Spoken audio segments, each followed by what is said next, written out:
is also about adjusting our attitude.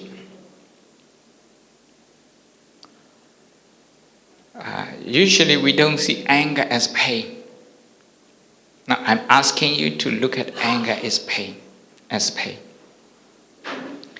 If somebody is angry with you, maybe your boss is angry with you, now trying to adjust your attitude, trying to see your boss as suffering from pain, the pain of anger.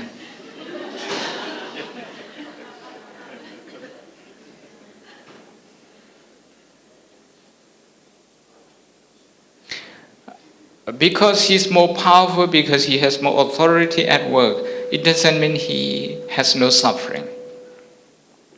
If he doesn't suffer, if he is not in pain, he is not able to cause you pain. As simple as that. So to relate to his pain is very important. If you can't relate to his pain, there is a war between you and your boss. Both of you are talking to the wall. You're not talking to each other. You're talking to bricks. You're not talking to human beings. So it's important to try to find pain and relate to that pain.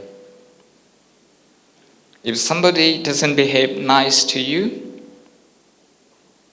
and trying to relate to this person's pain, at first it's a little bit difficult, but it's not that difficult. It's not that difficult. It's one of the easiest things I have ever done. And I have seen people doing.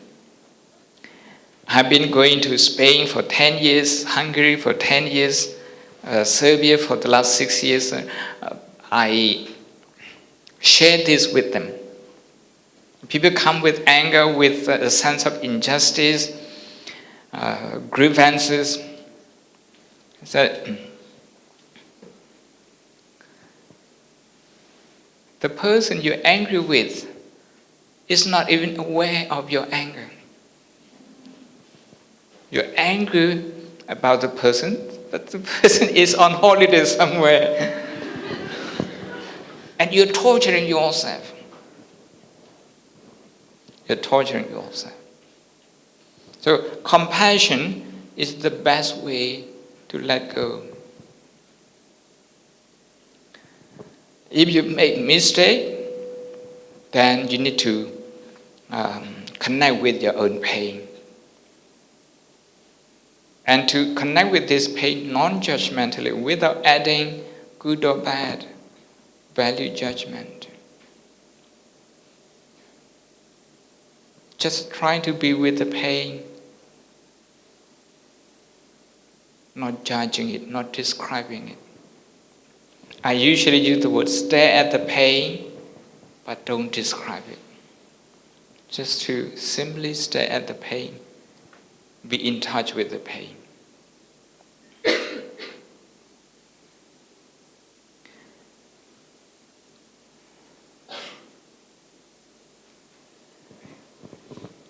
A friend of mine, a Catholic,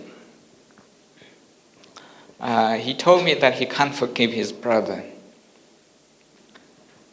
for over 2 decades. And how does forgiveness work in Buddhism? Can you help me? I have prayed to God many times. He said, I have not been granted forgiveness. My prayer has not been answered. Well, I said, in Buddhism, forgiveness is a byproduct. It's a byproduct of managing anger. If we can manage our anger, if we can relate to the pain of anger, then forgiveness comes automatically as a byproduct. If you are results-orientated towards forgiveness and you're trying to get forgiveness and forgiveness alone, not thinking about associated problems. Now you're working like a businessman, trying to get one thing and ignoring all the others.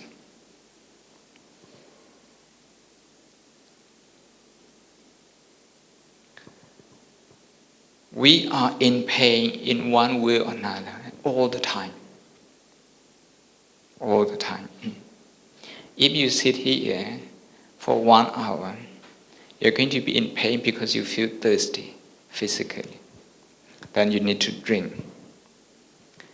After you have had a drink, then you have to go to the loo.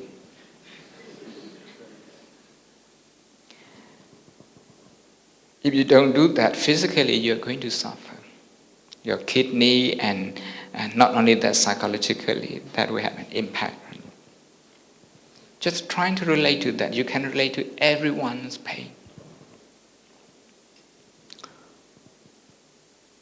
Every 6 or 7 hours we have to eat. And when we are hungry, if we cannot eat, what happens? We feel restless. The body suffers. The mind also suffers. If you can relate to that, you can also relate to everyone. But we are not going to start with this. This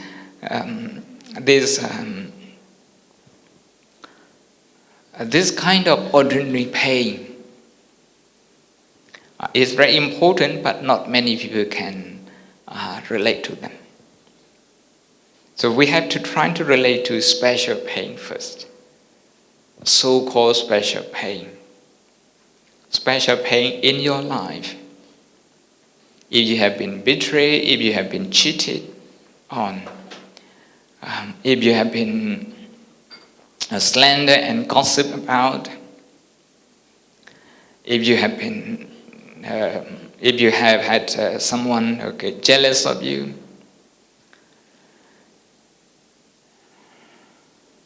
if you have someone trying to talk you down, for whatever reason, now it's time to try to connect with your pain first. When you try to connect with your pain, you're going to see how the mind is going to behave. The mind is going to behave in one of the two ways, one of the two extremes. Either to blame the person or to blame yourself.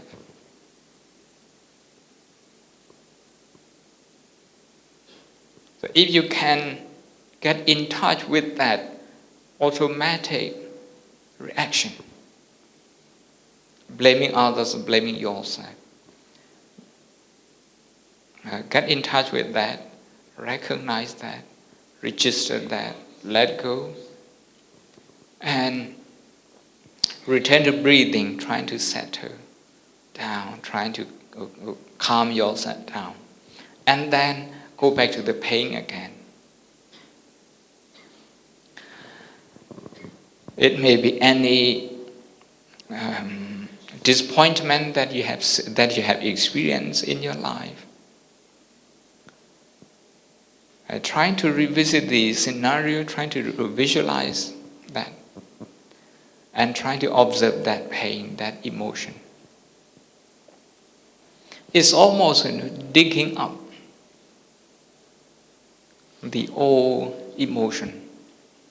It's about revisiting the past. Also, it's about reconciling with the past. In Buddhist enlightenment, what we call enlightenment, we're not talking about European enlightenment of the 18th century. We're talking about the 2,600 years understanding of enlightenment. Enlightenment in Buddhism, the first one is you have reconciled with your past. Pubbé nivāsanusati.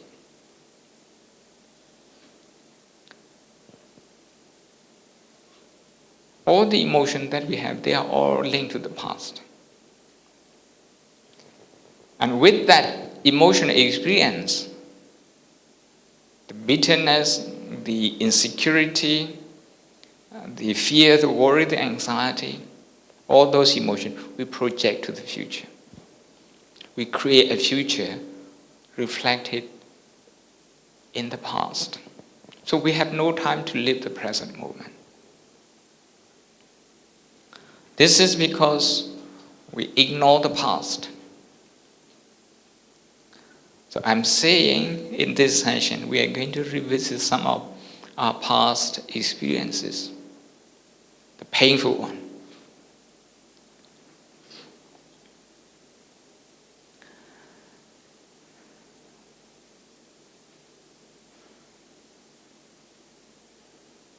A couple from London were on holiday in Mallorca in Spain.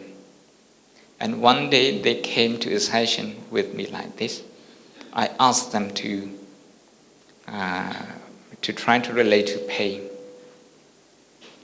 and to turn that pain, transform that pain into compassion. And they said, wow, in Mallorca, the taxi driver cheated us. It cost only 50 euro, and he pressed the button twice so it became 100. So we knew he cheated us, 50 pounds, but we don't speak Spanish, so we just pay. And they're bitter about that. And they said, why should we do metta for this taxi driver? He's a cheat. Every time they think about that, they're bitter. That bitterness cost them more than 50 euros.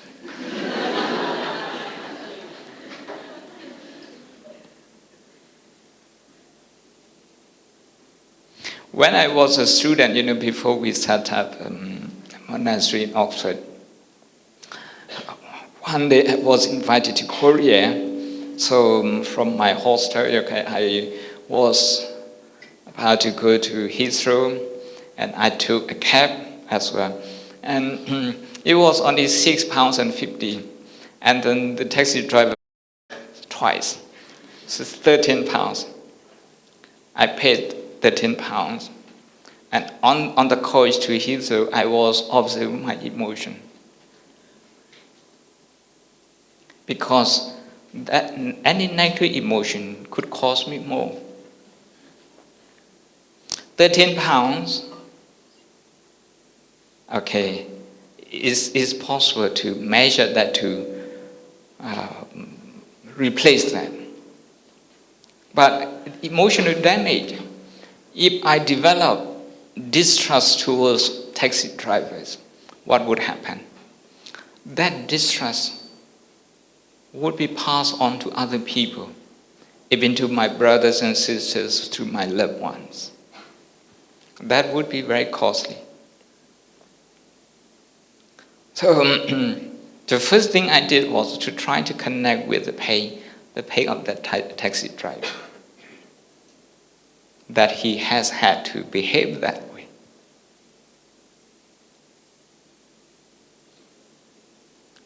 That he had that habit, because that habit is not going to spare him some time. Now he has a Buddhist monk as a passenger. No, and I was in a rush. I didn't have time to argue with him.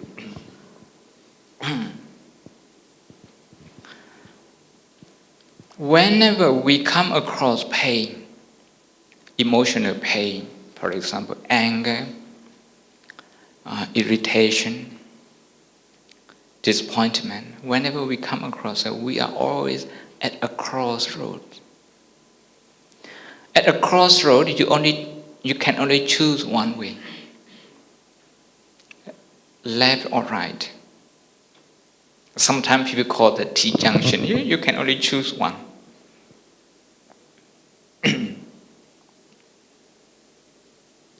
One is bitterness, negative emotion. other is compassion. Anger, bitterness, all the negative emotions, they drain you. They drain you physically, psychologically. When you're angry, your mind is going to register only negative things in the world. You come into this room, you wouldn't see how much effort has gone into making this room available. You wouldn't see that. Maybe you're going to see, one little inconvenience, and your mind straight away enlarges that. It's a suffering creating habit, the habit that creates suffering.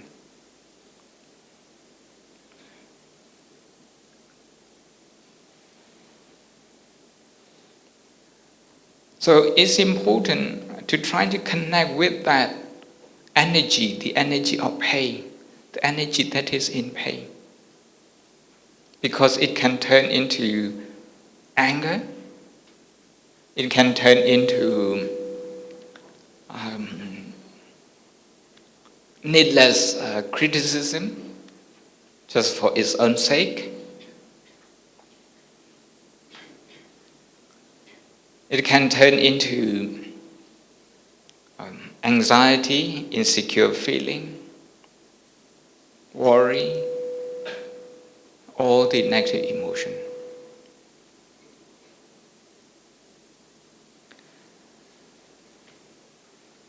But if we can connect with those energies and we can use mindfulness to turn them into compassion,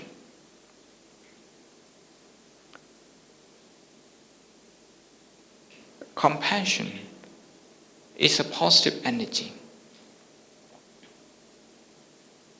It's a positive energy. Today in the West, we have positive psychology. No, very recent. Very recent. Before that, until 2000, from around 60 to 2000, something like that, a professor from Harvard University did a literature review on the literature of psychology. He found that for every 21 books and articles, publication on negative psychology, there's only one positive. The ratio is 21 to 1. If you translate this to the way we live, okay, you are happy just for one day every 3 weeks.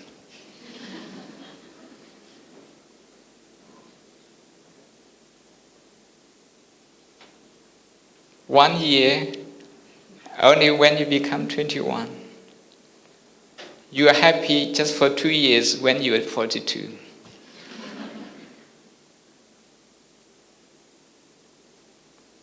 So even psychology has problems.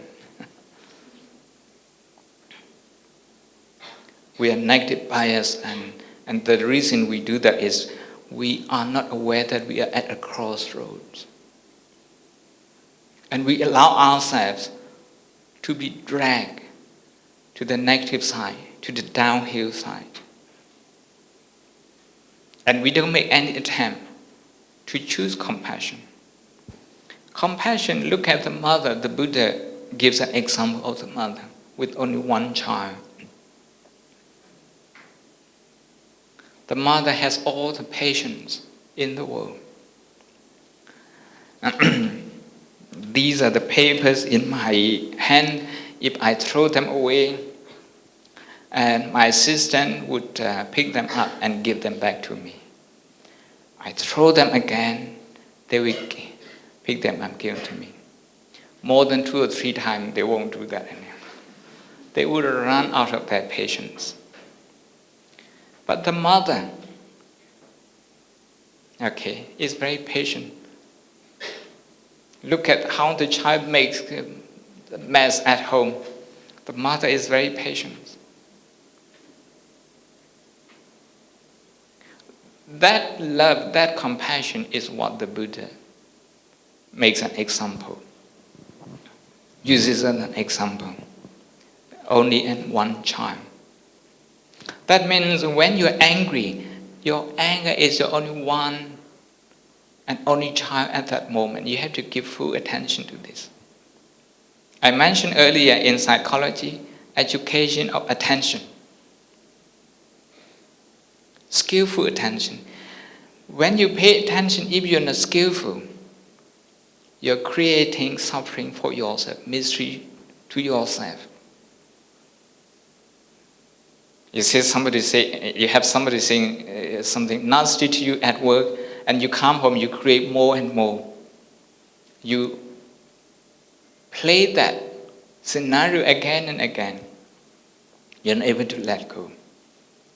Because the mind is not skillful. The mind doesn't have a skill. So compassion is a skill. But in Pali, skill is called kusala. Kuto in Burmese, kusala, skill. Happiness is a skill. Compassion is a skill. Letting go is a skill.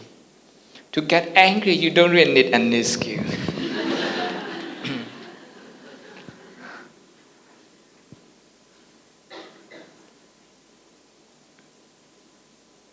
So unskillful mind is called akusala. Unskillful.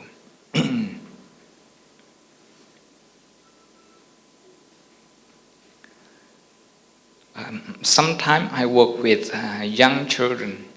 I work with boys who play football. In England, they like football. Okay, when you lose a football match, how do you feel? Okay, trying to look into your mind and acknowledge that feeling.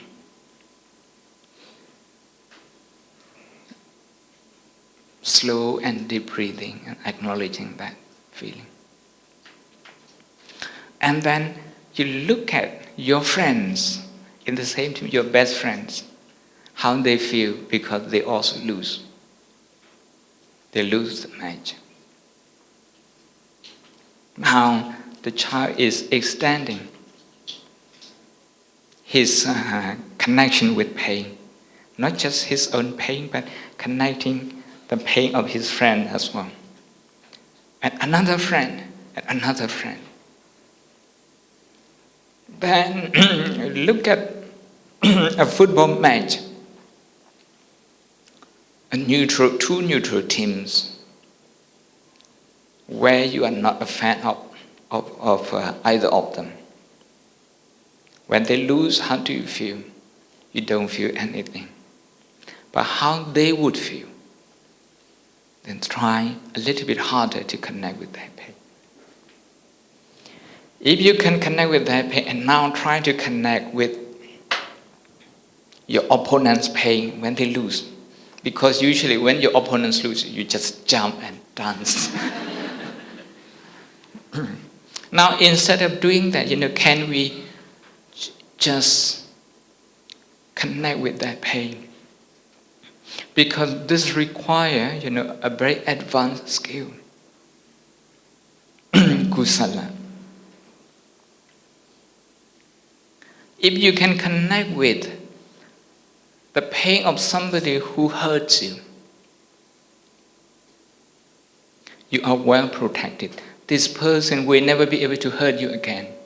Whatever he says, you won't be shaken again. Because your attitude is right, you see that he is in pain.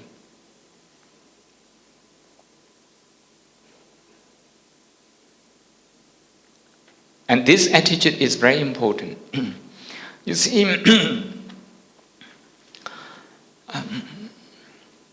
the Buddha was able to forgive people because he looked at pain in the right way. It's called right view, sammaditthi, right view. The Buddha said pain is impersonal. That pain can happen to anyone. And when we personalize pain, we do so because we feel insecure. We identify with pain and we present ourselves as victim, as having done injustice, having been done injustice, having received injustice from someone. And we want this to be addressed. It's okay at the institutional level that we need to address justice and all that. But at the emotional level, if we cannot turn this into compassion, all our actions are going to be destructive. They are going to be destructive. They are going towards punishment, going towards revenge, all very destructive. And that will fit the vicious circle. So in this session, what I would like to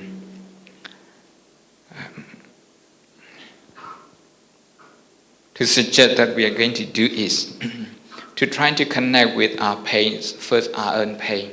When we connect with our pain, trying to see if there's any automatic reaction, like blaming, any reaction at all. If there's any reaction, then just keep in touch with that emotion, like what we did in the first session. But also trying to see the physical manifestation as we did in the second session. Slow and deep breathing. And then go back to the pain again. Trying to connect with the pain. What I'm saying pain here is emotional pain, physical pain, any pain. So first is your own pain. If you cannot connect with the pain in one situation, then trying to change another situation, trying to visualize another past experience and trying to connect with pain. The second one, trying to connect with the pain of your loved ones in the family, one by one. Trying to connect with their pain. You're going to see whether you can do that. If you can't do that, you're going to see why.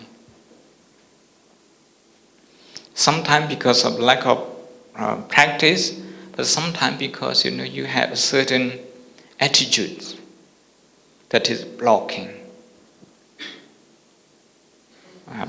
you from connecting with the pain. So your side is the first one. The second one is family members. The third one is your friends. Choose one or two friends trying to connect with their pain without judging. Without judging. Something that makes them suffer or unhappy, agitated, angry, restless, whatever. And the fourth one is your colleagues at work or in the society, like that. And the last one, the person you don't like or the person who doesn't like you. Trying to connect with that person's pain. Remember, anyone who is angry is in pain. Who is jealous is in pain. Who feels insecure is in pain. Those are emotional pain. So if you look at them as pain as pain, you see pain as pain, you are having the right attitude, right view. And that's the basis for compassion.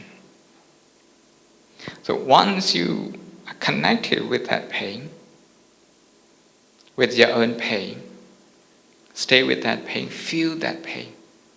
And in the end, tell yourself, may I be free from this pain. The same with your loved ones.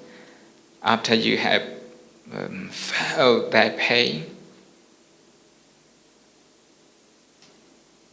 then may you be free from this pain.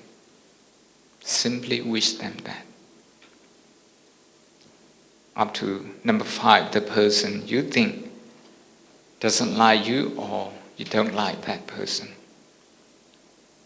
Trying to connect with their pain and wish them to be free from that pain. 15 minutes. Okay.